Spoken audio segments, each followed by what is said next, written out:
In this matchup, they might want the pass, maybe, right? Because it's about keeping Lamar in the pocket and not wanting to get beat by Derrick Henry. And I wonder how they will really make that work this time around. And what your thought was how they did from a scheme standpoint when they played him in the playoffs last January.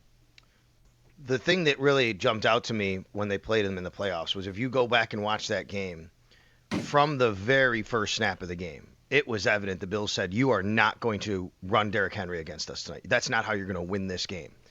And they just, every single snap, went right after Derrick Henry, closed down gaps, made him go laterally. It was, we are going to reduce down and squeeze down everything from the tackle to tackle. He's going to have to move his feet to right or left. He's going to have to go laterally, and we're going to tackle him. And they did a really good job of that. As the game went on, give the Ravens credit, they started to wear on the Bills a little bit.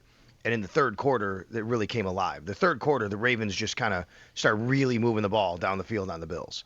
And that kind of carried a little bit in the fourth quarter. The Bills had the fumble, obviously, by Mark Andrews, which really mitigated a lot of that.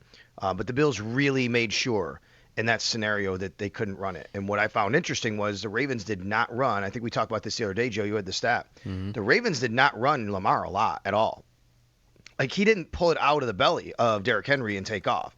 And I wonder if game one, Lamar a little fresh, right? You're not 18 games into a season, and does that, or is it the other way where you say, hey, we have a long season, we're not going to do that.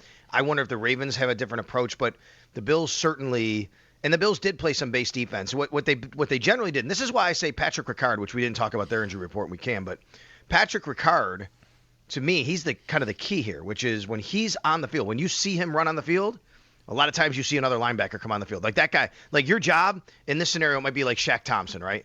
Shaq Thompson or Dorian Williams. You see Patrick Ricard run on the field, you go on the field, right? It's like matching up in hockey when you have a top line and you want to put your best defenseman on it. The Bills have kind of done that against the Ravens a little bit when they've gone heavy with Patrick Ricard. If he doesn't play in this game, I wonder what that means or how they want to play all that.